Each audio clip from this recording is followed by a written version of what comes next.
So when we first started talking about this event, we wanted to frame a conversation around three things really about Enrique Alférez's life. That included migration and the importance of fluidity at the border in allowing him to pursue his artwork and shape the landscape of New Orleans.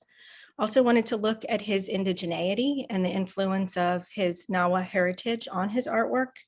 And also look at the Mexico-US relationship and the role of sculpture and art there. And then finally, something that I think of as really important for myself as a writer in pursuing this project is just about curiosity and the role of curiosity in our life's work. So I'm going to start with this fountain. It's called the Fountain of the Four Winds, and it's at the Lakefront Airport in New Orleans. It features four mythical figures. They're all about 9 feet tall. They represent the north, south, east, west winds. And when it was first lit in 1937, it had a very intricate spray pattern as well. You can see that it's in a bit of a state of decay today. It needs some work, we might say. And it was my first introduction to Enrique Alférez's artwork. In the mid-1990s, I was a student at the University of New Orleans, as Deborah mentioned, and I was going through a very difficult time in my life, possibly the hardest time in my life, and I would escape from campus in between classes with my literature textbook and go sit beside this fountain, which was empty then as well. But it felt like a little burrow where I could hide away from worldly realities. And little by little, I started to wonder about the origins of the fountain, who had created them. And I'm now paraphrasing from the preface of my book. I made note of the marker that said Enrique Alférez and returned to the campus library to find out more.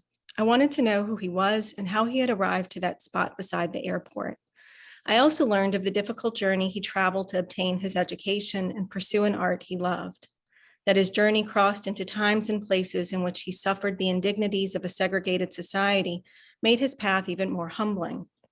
And so I continued returning to the winds, and I'm going to come back to them again, but first I want to go ahead and look at the artist's life.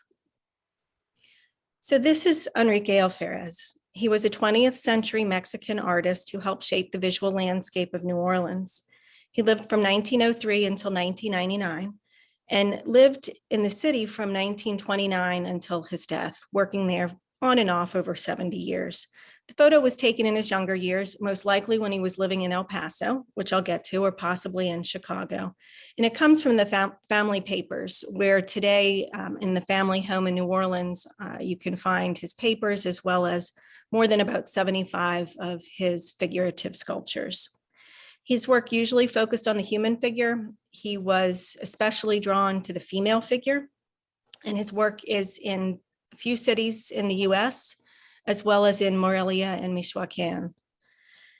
My biography covers his life and art and draws connections between his sculpture and important ties to his homeland, his international outlook, and his indigenous heritage.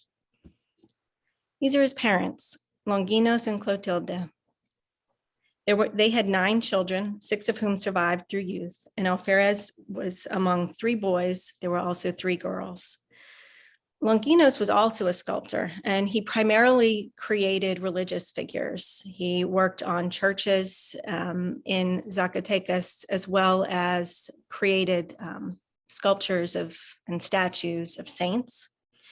And it was from Longinos that Alférez learned as a boy how to carve, how to model, draw, and also how to create plaster and use additives that would make it more durable. As a boy, Alférez would sometimes go with some of his friends at recess over to the home of one of them. And there was a small gap in a wall, and they would play with the sunlight coming through this gap in the wall by making, hand puppets and such, or paper puppets. And I think of this as a really important moment that inspired his own curiosity about light and shadow, which ultimately was what informs his career as a sculptor and what he refined as in his artwork. A bit later, after he would have been doing that at recess, he had an incident at school that caused him to think that he was going to get in trouble at home. And so he decided that he would run away. And at a different time and place, he probably would have just been gone a few hours and ended up back at home. But that was not what happened. He and his classmate who ran away together ended up swept into the revolution by coming amidst revolutionaries who told them that they could either be shot or join up, and they joined up. So the images that you're looking at now, at the left, you're seeing a drawing from The Wedge, which is a novel by Herman Deutsch that was illustrated by Alférez in the 1930s. This image in particular did not end up appearing with the book, but it is amongst the holdings of the original drawings that are at the New Orleans Museum of Art. And at right, you see that there were youth, there were young boys who were serving in the revolution. And Alférez was given tasks that were perhaps more suitable to children. He was responsible for things like watering horses and gathering kindling for the fires that the soldaderas would create at night when establishing camp. It was very difficult settings. And Alférez ended up really taken in a kind of maternal way with the soldaderas. They looked out for him. And I think he recognized a strength in them that I'm going to come back to when we look at some of his artwork. But he recognized, I think, the significant ways that they contributed in the Mexican Revolution, both in the support that they provided for family, but also that they would pick up weapons when men fell and continue on in battle themselves. And while he was in these circumstances, he would make small carvings. He would sell them or trade them with soldiers. These were little carvings of saints and such. And a general noticed his skill and ended up assigning him to work with an artist named Mariano Hernandez Arevalo. And Arevalo had been hired to create a mural in Durango. It's not clear whether or not Alférez worked on that mural with him, but he was assigned to him. And it was ultimately with Arevalo who Alférez crossed into the United States for the first time in 1919. He lived with Arevalo and his family until 1923, when Arevalo was killed in a barroom incident. It's actually kind of an interesting incident, but I'm going to leave that aside for now. The circumstances on which Alférez was living with Arevalo are very puzzling to me. He was listed in the 1920 census as being the adopted son of Arevalo. And the fact that a general just assigned him and off he went with Arevalo is very curious to me. Once Arevalo died, though, Alférez felt a bit kind of freed of him, if you will. He found some work while he was living in El Paso, including at the Fine Art Shop. It was in this building, the Roberts Banner building. And at the Fine Art Shop, he worked as a janitor, a framer, as an assistant. And the shop also functioned as a gallery. And so it was through this gallery that he ended up meeting a number of leaders in El Paso, including Tom Lee. Tom Lee, the father, was a prior mayor of El Paso, and Tom Lee, the son, ended up becoming a lifelong friend of Alférez's. In fact, they ended up attending the School of the Art Institute of Chicago together not much later. And while he was living in El Paso at this time, there was a defining evening. It was March 26, 1923, and a slight chill had set in after sunset. And Alférez went to Liberty Hall to attend a lecture by Laredo Taft, who was then one of the most prominent sculptors in the United States. So Alférez watched Taft on stage that night.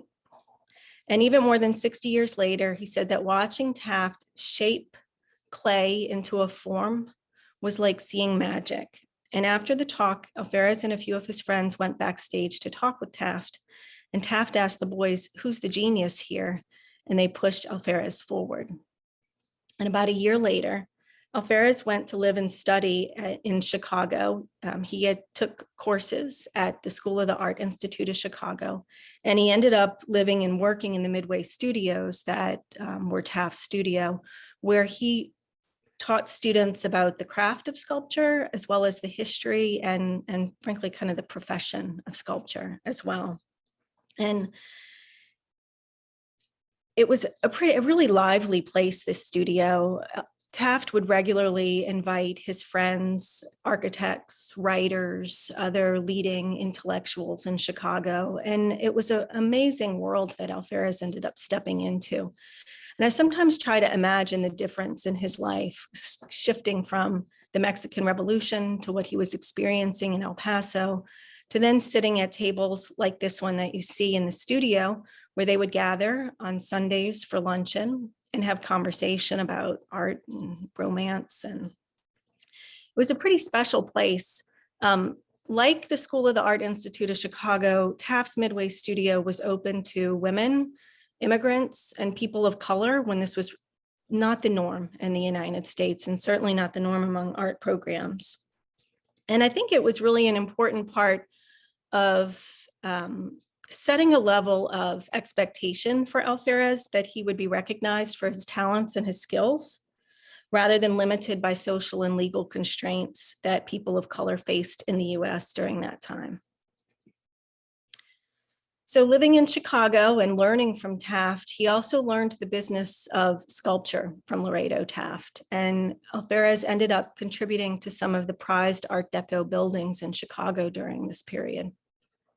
He lived there until 1929, and you're looking at the Palmolive building, and carvings on the right are part of a series of elevator panels that he did for the Palmolive building, which was later the Playboy building.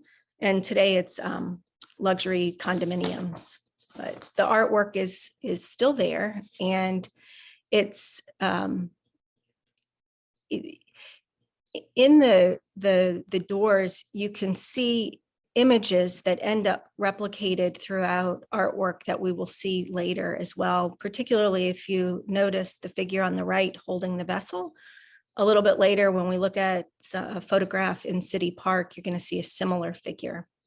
And I'll comment on that then. And in 1929, he set off for the Yucatan by way of New Orleans. And when he arrived in New Orleans, he needed to find some work. He was low on funds. He ended up finding work with an architect at a church in Algiers, Louisiana. And he also ended up becoming part of the Arts and Crafts Club. He was introduced to the club, and it was a space where artists came together. They had studio space and they could work together. They also had classes, gave him exhibition space, and it really gave him a group of friends very swiftly. And it was through the Arts and Crafts Club that he most likely connected with an archaeologist at Tulane University named Franz Blum.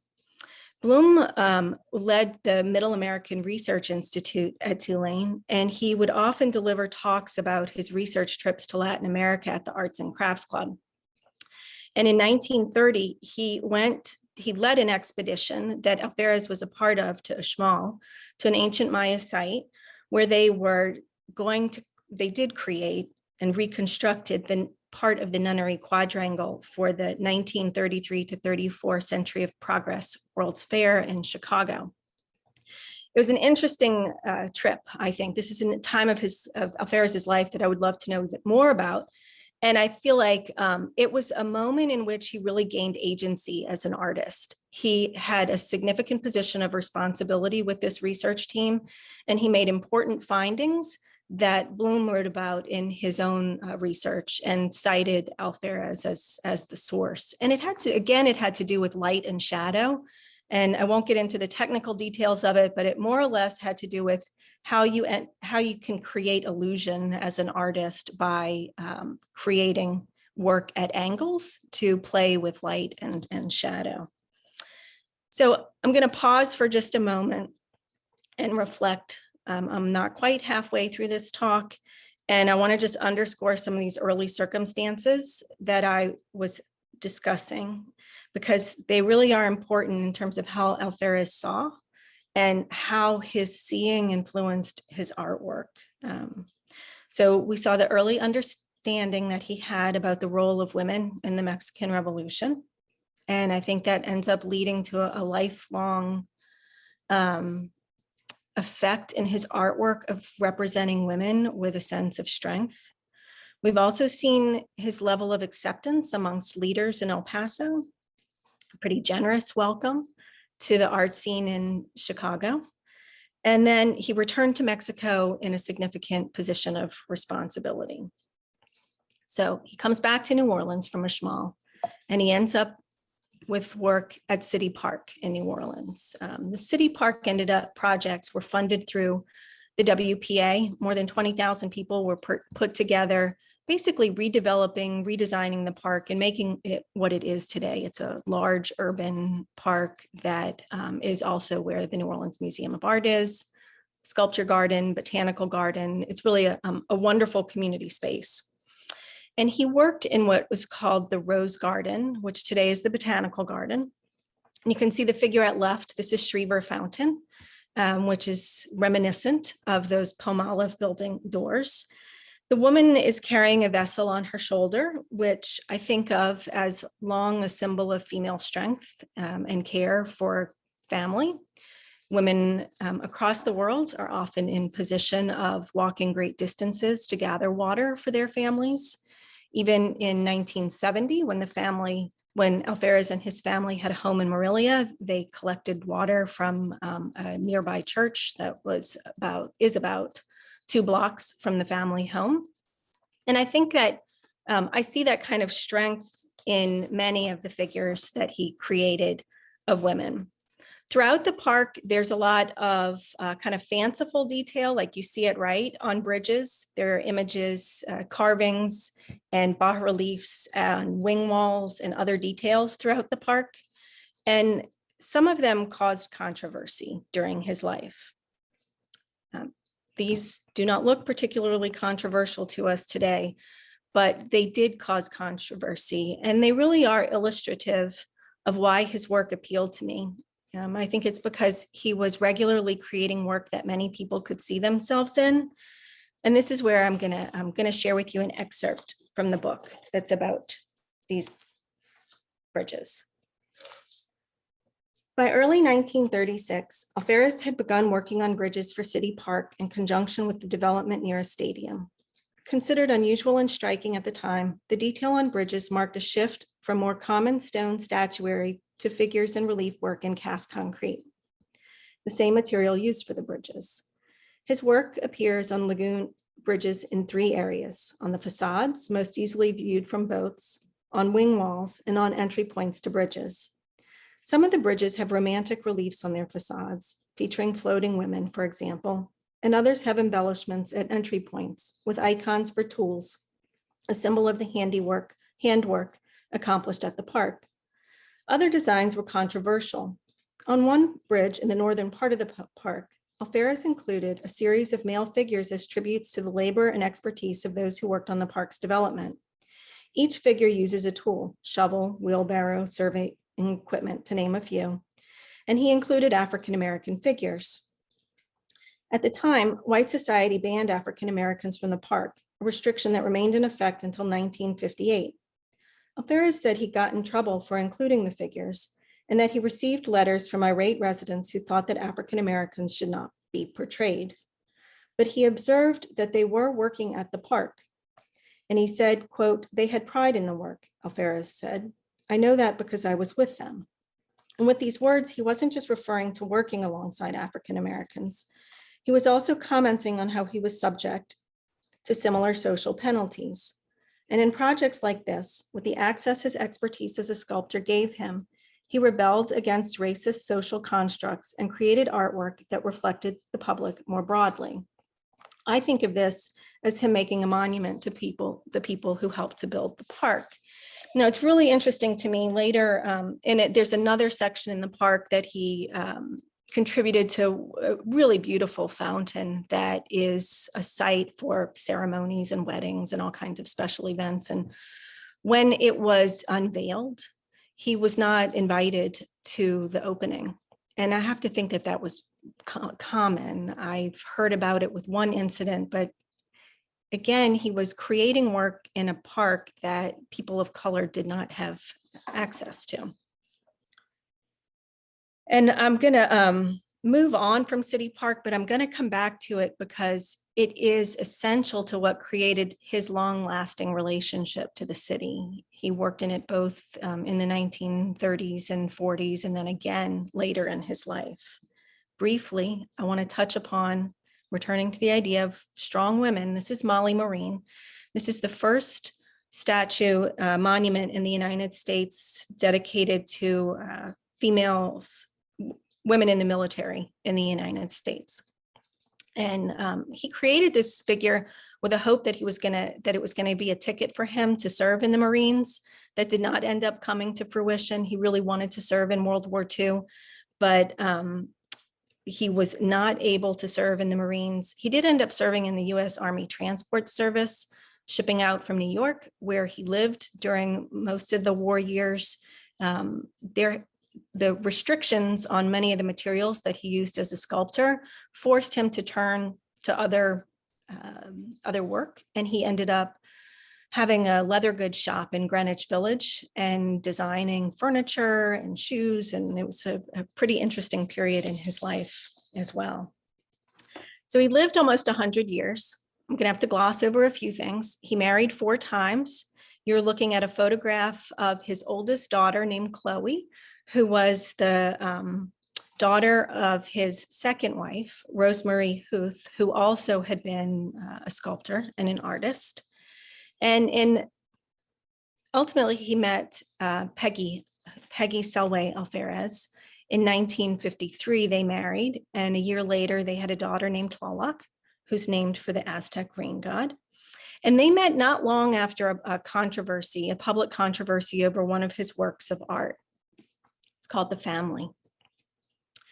Again, I don't think this sculpture looks particularly scandalous or controversial today, but it did when it was installed on the exterior wall of a municipal court building in 1951. And the figure's nudity set off letters to the newspaper, letters to the editor. The church that was down the street offered complaints and concerns, and the sculpture was ferried out of public view. It was auctioned off. The news of it crept into newspapers around the United States and Canada, and Alférez was really concerned that his career as a sculptor was over. It was a very distressing circumstance that even when he was reminded of it decades later, caused him great stress. And I think actually his fear was really well-founded. Funding for public sculpture had really begun drying up after the war. He did not get many large-scale commissions, but ultimately it ended up turning him to smaller figurative work that I think is really where his legacy is. That is not in any way to set aside what's in public space in New Orleans and the value of what it means for him to have created the landscape. But he ended up really digging back into his indigenous Nahua heritage as he created these smaller figures. He would frequently be going back home to Mexico. He, over the course of those 70 years that he was living in New Orleans, he had more than a dozen homes throughout Mexico, short-term basis. I think there was a lot of movement based on economics. He could go back there and sculpt and identify resources more economically. He could come back to the United States to sell his work. He had a home in Morelia from 1969 until 1999, but there are lots of photographs that are in his family papers in which you see him revisiting his childhood homes and communities that he was a part of, and then creating sculptures based on them.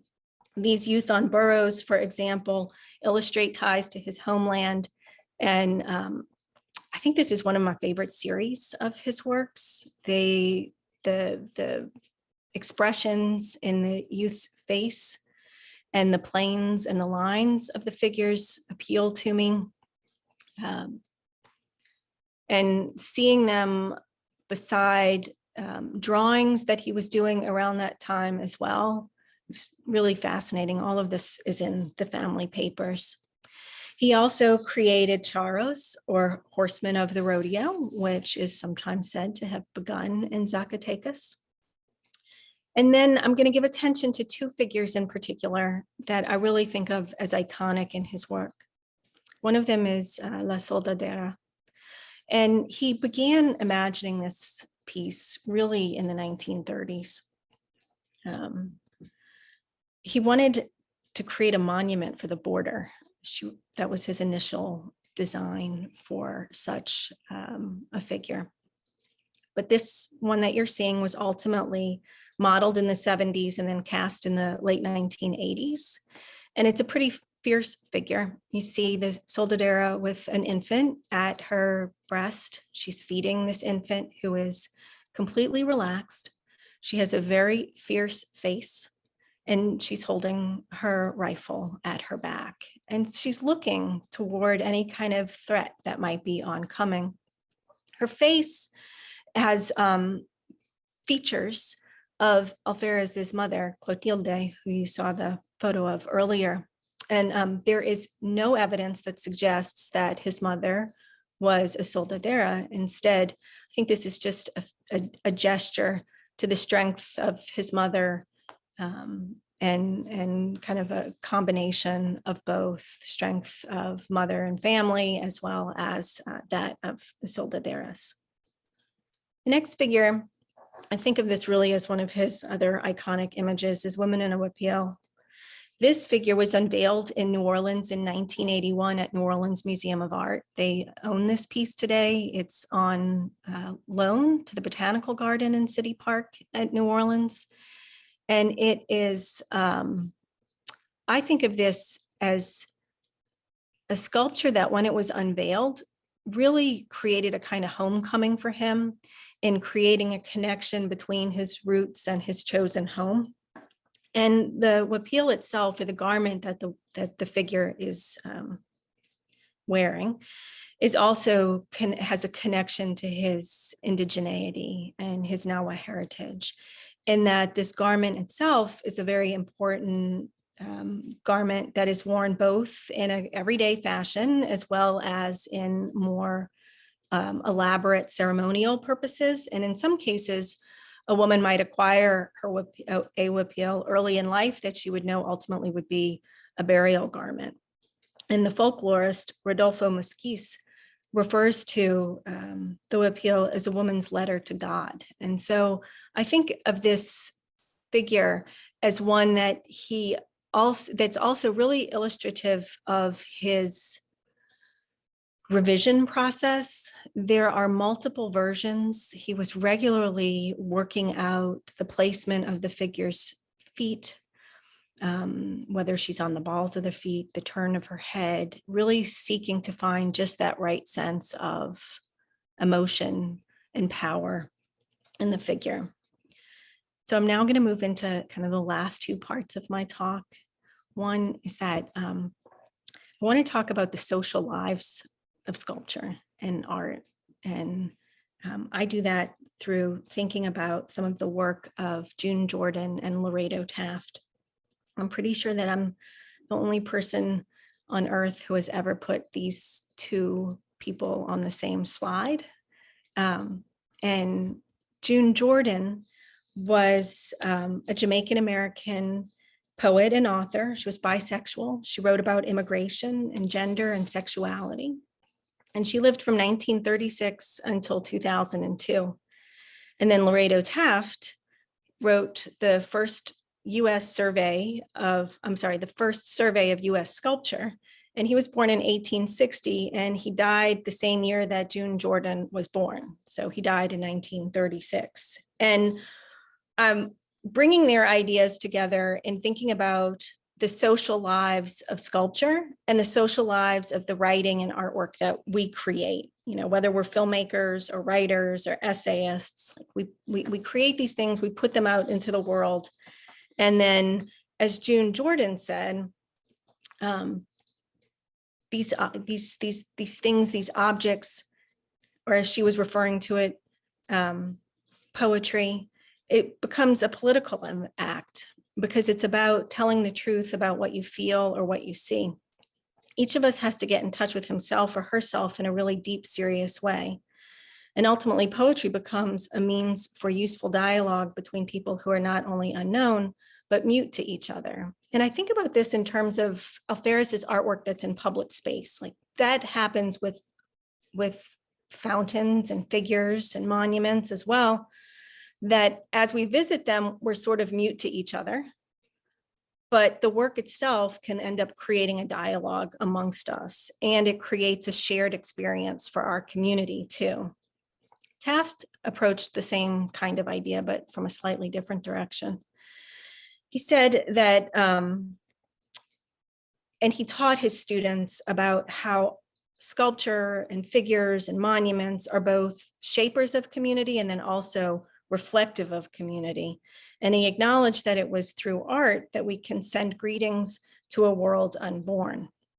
And so when I think about this in terms of a political statement, and I think of it as like political with a small p, it's about the kind of the body politic that art becomes a part of the conversation of. It leads me to leap to a different kind of political direction. And that's really talking about the last section of my talk, which is on migration and immigration. And I'm going to stop the screen share for this part and just talk to you about this without artwork. So I want to talk about the personal experiences that Enrique Alférez had in regard to migration and immigration. Because I really believe he created artwork that the people of Mexico and diaspora communities in the US should be and can be really proud of. He lived across geographies and he experienced a kind of fluidity at the border that was really essential. And it allowed him to contribute to one of the most interesting cities in the United States. And without that fluidity at the border, I don't think he would have accomplished what he did during his life. In interviews over the course of his life, he acknowledged trying to become a naturalized US citizen once. But his immigration record stands in contrast. He tried multiple times. Remember, so he arrived to the US in 1919. This is 20 years before permanent resident status came into being. So he paid a head tax and he was just able to come and go quite freely. He did ultimately become a permanent resident, but his attempts to become a naturalized citizen were rejected. And I think the most stinging one would have occurred in 1934. He met with an immigration officer who told him that he was welcome to apply, but that his application would be rejected because, quote, his color, features, general contour, etc., very obviously reflected a preponderance of Indian blood. So nonetheless, he applied and he was rejected. And I think about this and I link it to other forms of rejection that he experienced, like my comment earlier about not being invited to the opening of a location where he created the artwork that was being celebrated, and not having access to places that he was creating art for. But rather than really focus on the constraints and limitations, I think that what drew me to his artwork is seeing how he responded and what I think of as him sort of always triumphing. You know, he faced a lot of difficulty, a lot of controversy, and he lived across times and places in which the degree to which he was accepted varied greatly. And yet still he persevered. He created his art. He created an incredible legacy. Today at City Park in New Orleans, there's a garden in his honor. It's called the Hellas Foundation Enrique Alférez Garden. It's a 12 to 15,000 square foot garden that features more than 15 or 20 of his figures today. And the Hellas Foundation purchased artwork, and then members of the community whose families had artwork also ended up either loaning or donating it. It's a really wonderful space, and the city celebrates it and has kind of festive occasions there outdoors on a pretty regular basis. And I think that he really did end up able to pursue his artwork and create the kind of life for himself that he wanted to. And I think it stemmed from curiosity. And so I'm going to close by just reflecting again on my own curiosity as an undergraduate that led to my life's work. And this has been a project for me that's been decades in the making, to write this book and to follow the life of Enrique Alférez. So I want to thank Deborah, thank Jerónimo, and look forward to having a conversation with you.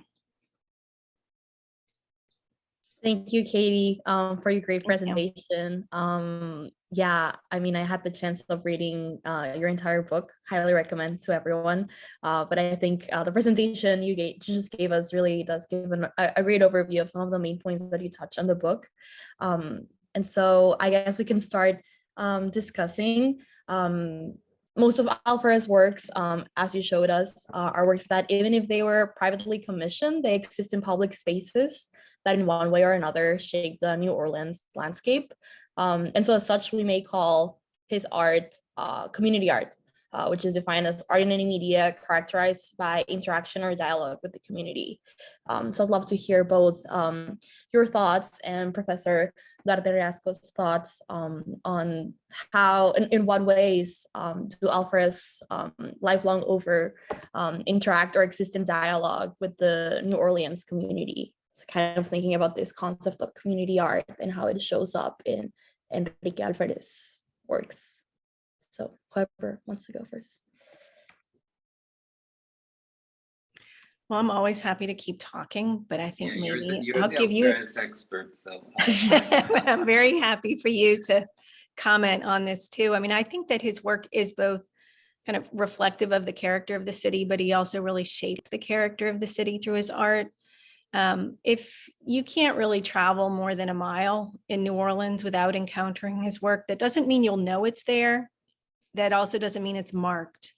In some cases, there are figures that are labeled and that you would know it as a site. In others, it's more subtle. It's part of architectural detail. And it still ends up creating a kind of sense of space. And truly what he did at City Park is extraordinary, and it absolutely kind of creates the environment that you feel there. When I think about community art, I also think about access and how my own exposure to his artwork really was unrestricted. I was more or less hanging out, you could call it loitering, at a decaying, empty fountain that really had no benches. It did not look like a place at the time, nor does it really right now, that's inviting the public. And yet I could hang out there. Sometimes grounds crew or officials from the airport would come to see what I was up to. And then they would move along, or we would have conversations, but I was never shooed away. And I recognize the importance of that, and that perhaps if I had not, been a young, white, was relatively small female, I might not have been able to just stay and hang out the way that I did in that specific environment. And it really made a difference in my access to something that just sparked my curiosity and changed my life. And I think that's really an important part of what it means to create art in the community space, and then invite people to be able to enjoy it. Yeah, I would just add, in terms of thinking about Alférez's work as community art, that and we saw it in these images in which part of the subjects portrayed are Black men that are, that were part of the workforce that built the city in a very invisible way, right? So I think there is this, and one of the things that it's really interesting about Alférez is how he has this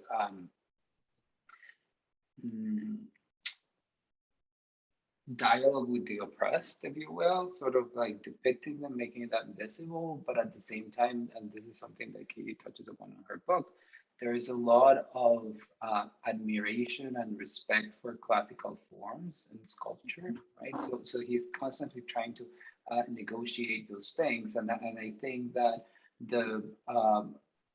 the choices that he makes in the formal depictions of the subjects of the works kind of speak to different expected effects, I would say, right? Like for instance, it's different to see the wind fountain, right, and then to see those the other reliefs at the park, right?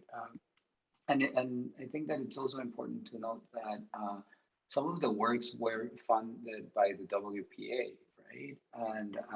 And this is like a very interesting historical moment in the U.S. history of state sponsorship by of the arts, because it's so closely linked to communism, right? To as a tool to prevent communism from spreading. And in the book, Katie tells us that one of the reasons why Alférez is rejected naturalization is because he probably has those ideas, right? And then that, of course, in connection with the Mexican history, so and the revolution, and sort of like using these public spaces as really like narrative canvases to convey a specific history. And it's very powerful that that depiction of the workers that build the park is there, right? Because it's a way of communicating something that otherwise would remain invisible. So I think that's kind of like where I see the connection to community art and those confluences. Great. Thank you both for responding to that question. Something that for me personally caught my attention that you mentioned, Katie, was this idea about how you may be walking in New Orleans and you won't go a mile without seeing an Alférez work. I think it's interesting thinking about public art or community art being something that may be around you, but that doesn't necessarily mean that you know that it's around you. So thinking about how community art sometimes goes unnoticed, or like maybe you see it, but you don't really know the artist or the history behind it, how this type of art can go unnoticed, yet at the same time, it shapes the spaces that we inhabit or we visit. And I think to me, this just kind of highlights the importance of bringing attention to artists like Alférez, work that's just like as important, or perhaps in some ways even more important than work that is often exhibited in museums. So just a thought on how, how community art can go unnoticed, but it's very important. And I think Alférez is a very good example of that. I think that some of the complexities that we have around design spaces, built environments, people are becoming more mindful or thoughtful about. I think what we have experienced as a country, and really not just as a country, in many parts of the world, around public monuments that really create discomfort for people, is an important reminder for us about the many ways that our environments are built. I'm not an expert in the built environment. There is a whole field dedicated to this study, but I think it is really an important part of looking at community art and all of the different ways that artists, artisan, craftsmen, craftspeople contribute to the environment that we're moving through, and that kind of creates the context of our being. And I think that it's really productive to think about that in actually using the quote that you shared, the Taft's quote, right? The greetings to a world unborn, because it's very much the projection of desire, right? Or the ideals. And I'm thinking specifically of the airport work. Maybe you can talk a little bit about that, because I find it like fascinating, because it's also projecting an idea of the future and sort of like this like progress that is coming, and we're conquering the air and the sky. I'm happy to talk about that airport. It's really an amazing airport. It was built in the 1930s, and it's one of the few Art Deco airports in the country. It has been continuously operating since then. And when it was designed, it was a time that really was very early for leisure travel by air. And so the airport itself, the way that it was designed, was kind of as a community center. There were bars and saloons and restaurants and tennis courts and a swimming pool and a park. Like, it was a festive place to go for purposes that had nothing to do with flying. But it was all designed, and as you think about the built environment, it was created so that people would come to it and gain a kind of a comfort with the idea of flight. There are murals throughout it as well that depict kind of historic moments of aviation. And there are aspects of it that feel a little bit kind of travelogish, but they really are or were created to connote a sense of security about flying. And I think there was also kind of this dramatic flair to it that was designed to convey an excitement and enthusiasm about flight as well. During the Cold War, the building ended up as becoming kind of a fallout shelter, and it had a very austere exterior wrapped around it.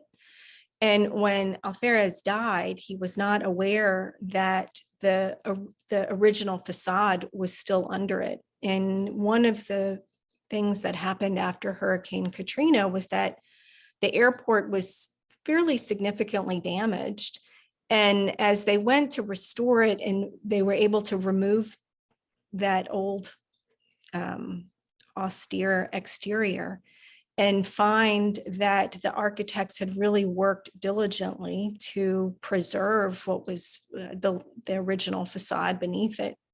I think the first time that I saw it, after it had been restored, I felt like I was walking into a movie myself. And it's really an amazing sight to see. He created some reliefs for the exterior of the airport as well. Created a man in flight over the portico, as well as some of the relief work, small detail work around the airport itself. So if you do get to go to New Orleans, I would encourage you to make a visit out to that airport. It's off the beaten track of a place that you would go while visiting, but it really is a unique site. Thank you, Katie and Professor Duarte-Riascos. I'd like to move on to another question. And I think it's something that both of you have brought up briefly about how Alférez often, like, his artworks were mostly inspired by classical Greek and Roman sculpture. So as Katie discusses in her book, Enrique Alférez had a propensity for early modern figurative sculpture. In the book, Katie mentions that Alférez embraced elements of classical sculpture at a time when leading voices in Mexico's art scene, such as Diego Rivera, were discouraging the imitation of European models. His work was shaped by his exposure to ancient Greek and Roman sculpture and modern European art, first through his father and then at the School of the Art Institute of Chicago. And I find it very interesting that he was more drawn to Western tradition than artistic traditions from his own country. So where do we actually see Mexican influence in Alférez's work, whether indigenous or otherwise? And also kind of a bit more problematic of a question, but what does it mean for an artist from a non-Western culture to turn to Western tradition as the main source of inspiration for his or her art? So that's what I'm thinking about. All right, I'm going to try to take that in multiple parts, and remind me if I end up forgetting parts of the question. But let's start with where we see elements of his indigeneity and his Mexican connections in his artwork. Remember, he mostly focused on the human figure. And there are many places in which, or many, you know, when I say places, I actually mean sites, like there is churches and chapels and such where he created putti, or the little cherub faces that are so angelic in churches, that he really represents people. Many people can see themselves in these figures. Similarly, in some of his carvings, you really do see diverse representation. Also, he created a piece called Symbols of Communication that was about language of the world. And it is both, it has characters from many languages and letters, and they're nested together in a way that almost looks random, but as you look at it, there starts to be a kind of narrative, if you will, in them, in how they're placed. And I think it's really about dialogue and connection. But thinking about your second question, I think it's really interesting that he turned to such Western traditions in his art. And I can't escape the fact that he was married 4 times, and all of them were to white American women. And I do find it very interesting, you know, where do I see the part of his life that simply inspired him in this direction? I have to think that the influence of his father's education was significant as well. So his father was trained as a sculptor in Europe. And I think so even as a boy, he was handed down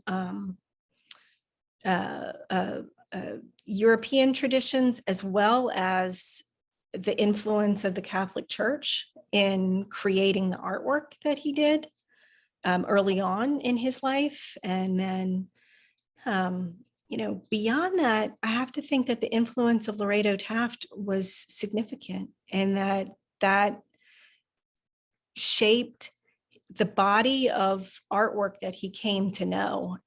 And yet when I go, you know, I fast forward a little to that research trip that he took, that he was on with Franz Bloom. And it was not the only research trip that he was on with Bloom, but that ends up creating for him elements that repeat in geometric form in other parts of his work as well. And I think really do end up showing some of the Maya influences in his art. If you visit his home in Morelia, which I would love to say we should all go visit, it's really a spectacular place.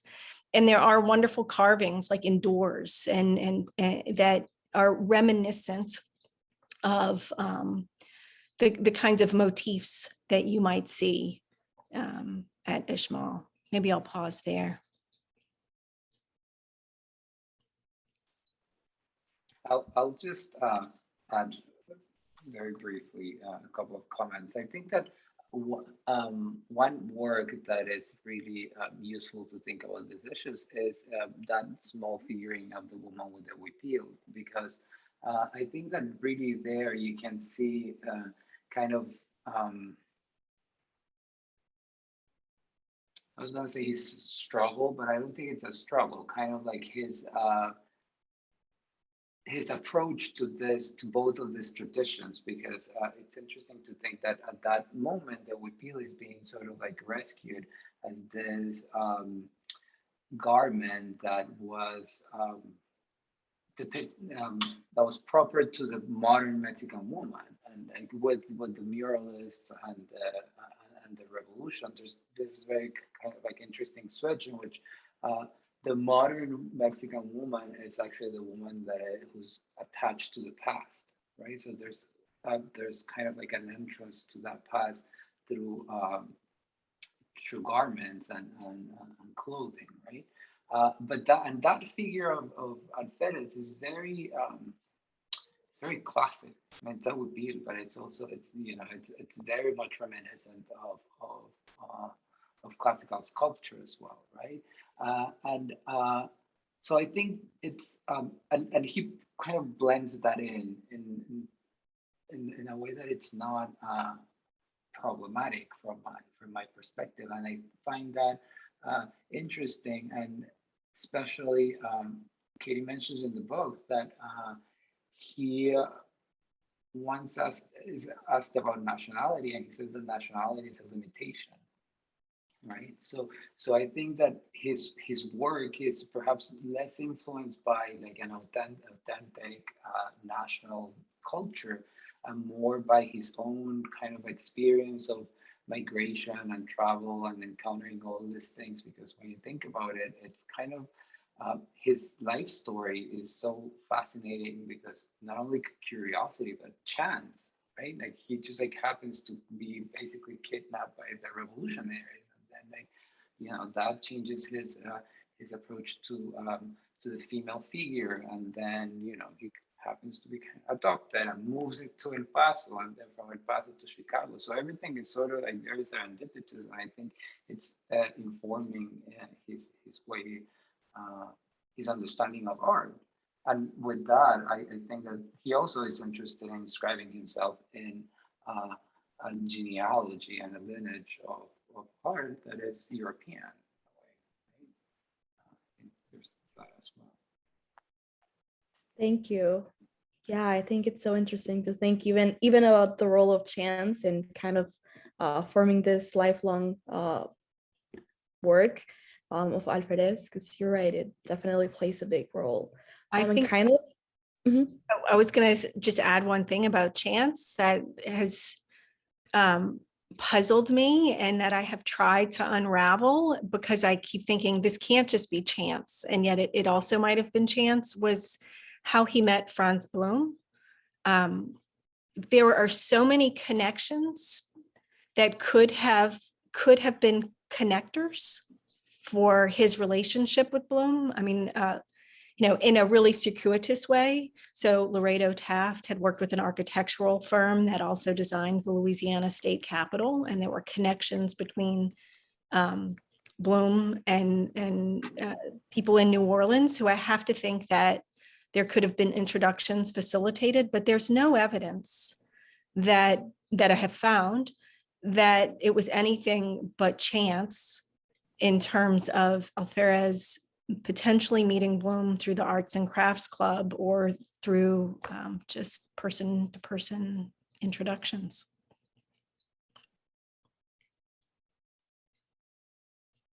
Sorry. Very interesting to think about, yes. And kind of in line with my previous question, I'm thinking about the trip Alferez took to Yucatan with Franz Blum. Actually, you just mentioned it.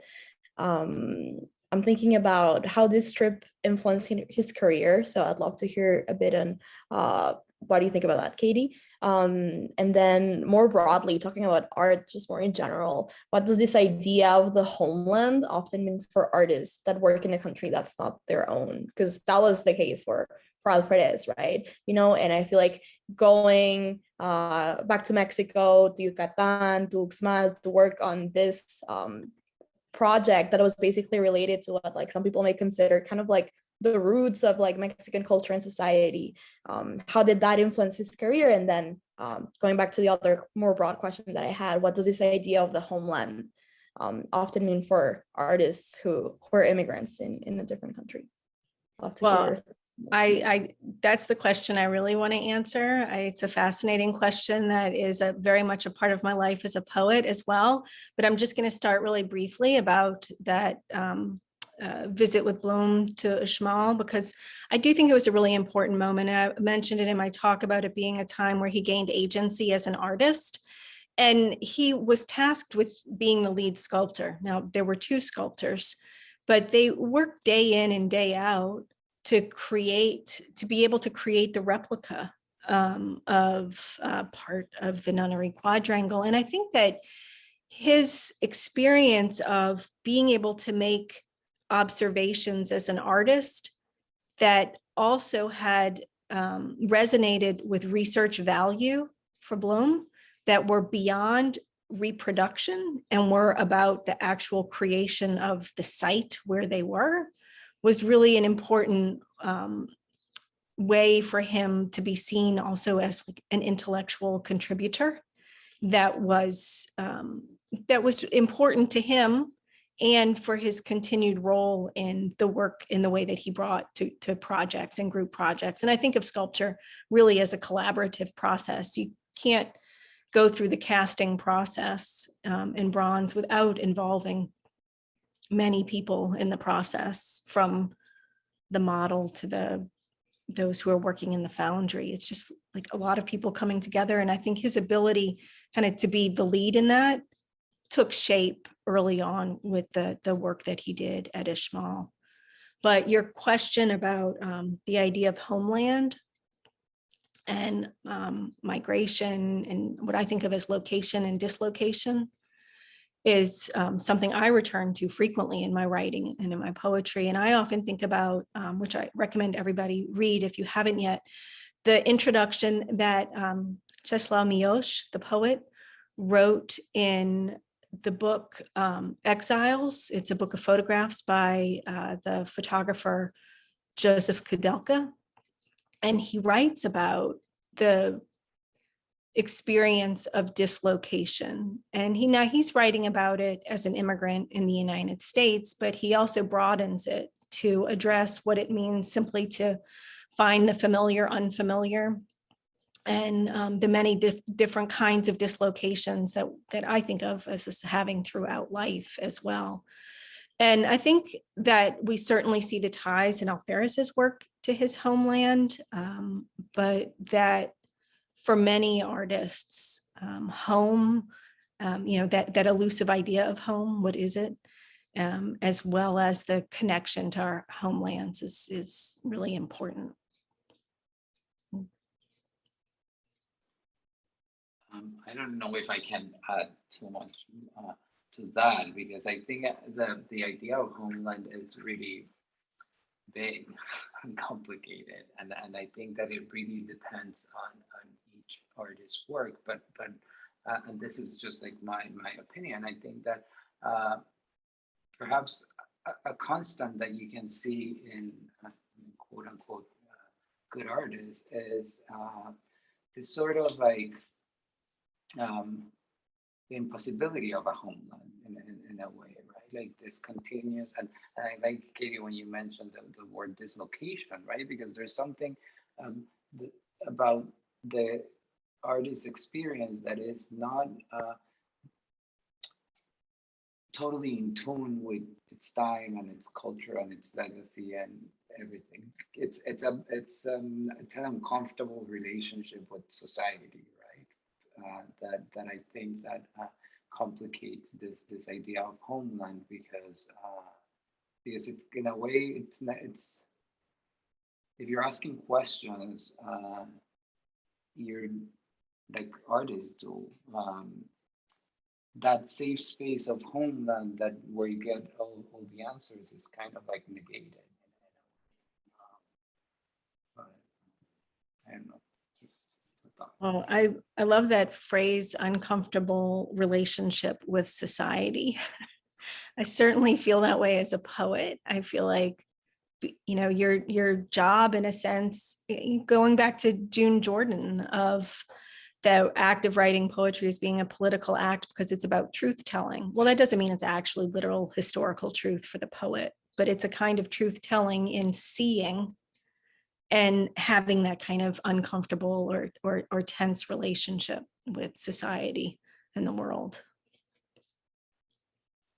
Yeah, and I think that even because a question that I had for you, Katie, that you've like worked on for so long, is on which such dedication is. What do you think this idea of the artist is? Because on one hand, you can see almost like the classic romantic idea of the artist that goes like kind of like this almost inspired genius that has this amazing life trajectory, that he had to be the artist that he was, right? There was no choice. And this sort of like need to define himself as being a part of the society that he's where he's living, but also taking distance from that. It's also making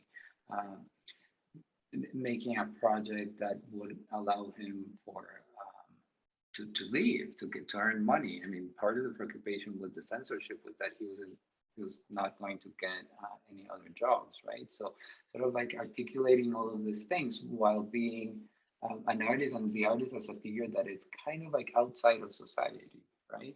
Even because you're unproductive in a way, right? Or because, as the muralists were trying to do, you're creating the next society, not the one that you're in right now. I do think that he, throughout his life, he gained a greater access to certain social circles that he was certainly much more distanced from earlier in his life. He did not, he definitely struggled through most of his life economically too.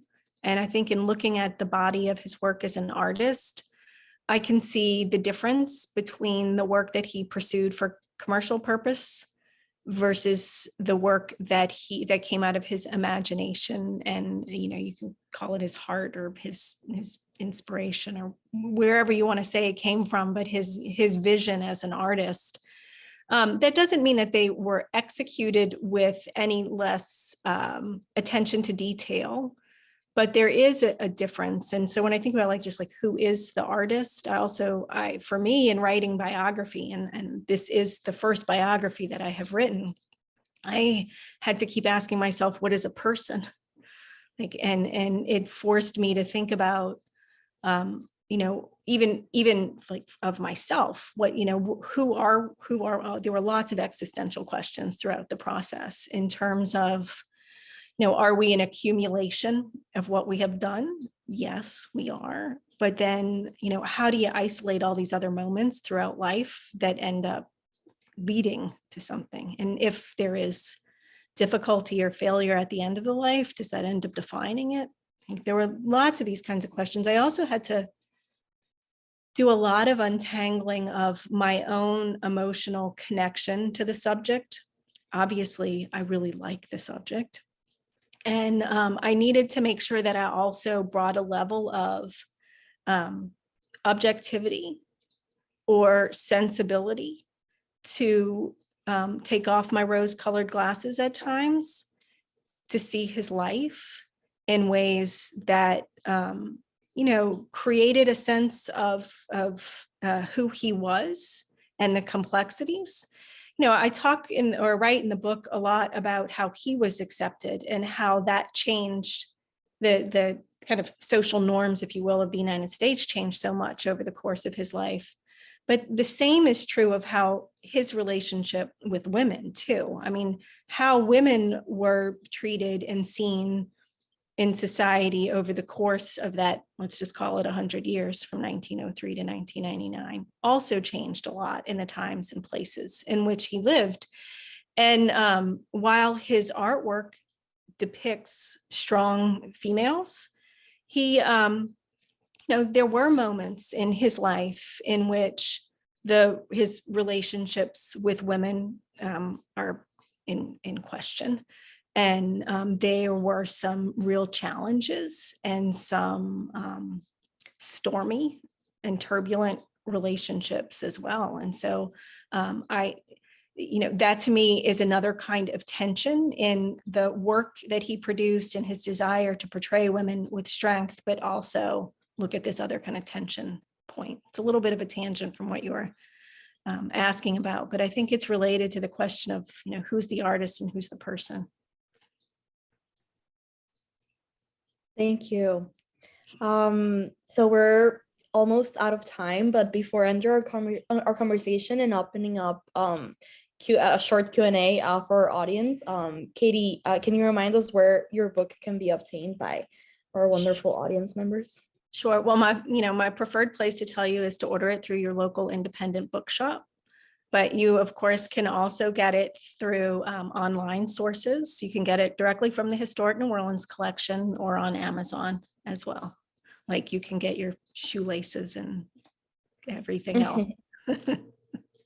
Awesome. Thank you, Katie. And so I'd like to open it up to our audience.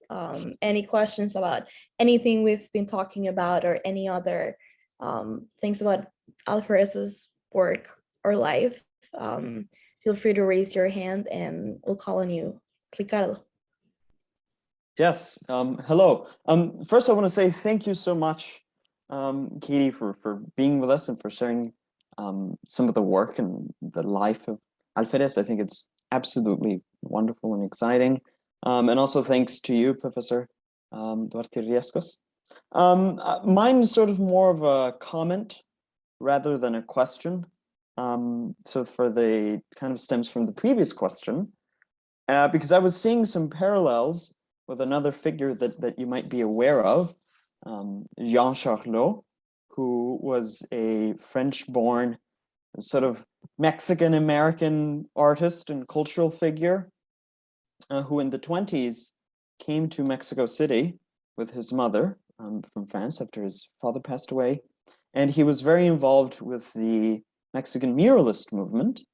But in some point in time, I think in the 30s, he goes on a trip to Chichen Itza, funded by the Carnegie Institute in Washington, and was basically the person in charge of making sort of the artistic reproductions of whatever the archaeologists were uncovering or asking him to do there.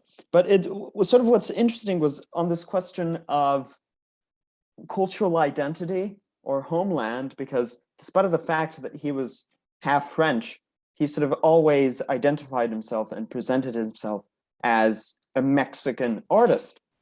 And then also despite the fact that the latter years of his life were spent in the United States, and he was a professor at the University of Hawaii. So I don't know, I was just sort of reminded of Charlot because of this discussion of sort of the complicated paths that just individual people go by. I think it's really, really interesting how these sort of two artistic figures could almost be compared or paralleled with each other. But it sounds like important work perhaps for you to consider doing. But to be thoughtful about how identity changes and how we shape identity. It's such a personal matter of how we see ourselves and then how we define the influence of the places where we have been. And of course, others also have an impression or a definition of who we are too. And trying to make those things match can be in tension as well. And I think that's a lot of what Alferez experienced too, in defining himself and also seeing himself defined by others. Thank you, Ricardo, for your comment. And thank you, Katie, for your response. Is there anyone else who'd like to ask a question or make a comment like Ricardo's? You can raise your hand. No. Okay, well, it's past 7 and I want to be respectful of everyone's time on a Friday evening. So thank you so much, Professor Duarte-Riascos, Katie, and everyone in the audience for joining us today.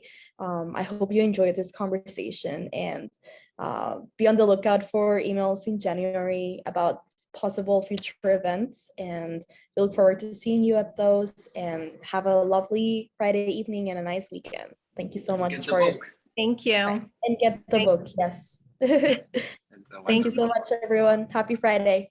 Yes, have a good weekend, everyone. Thank you. Thanks, Deborah. Thanks, Jerónimo. Good night, everyone.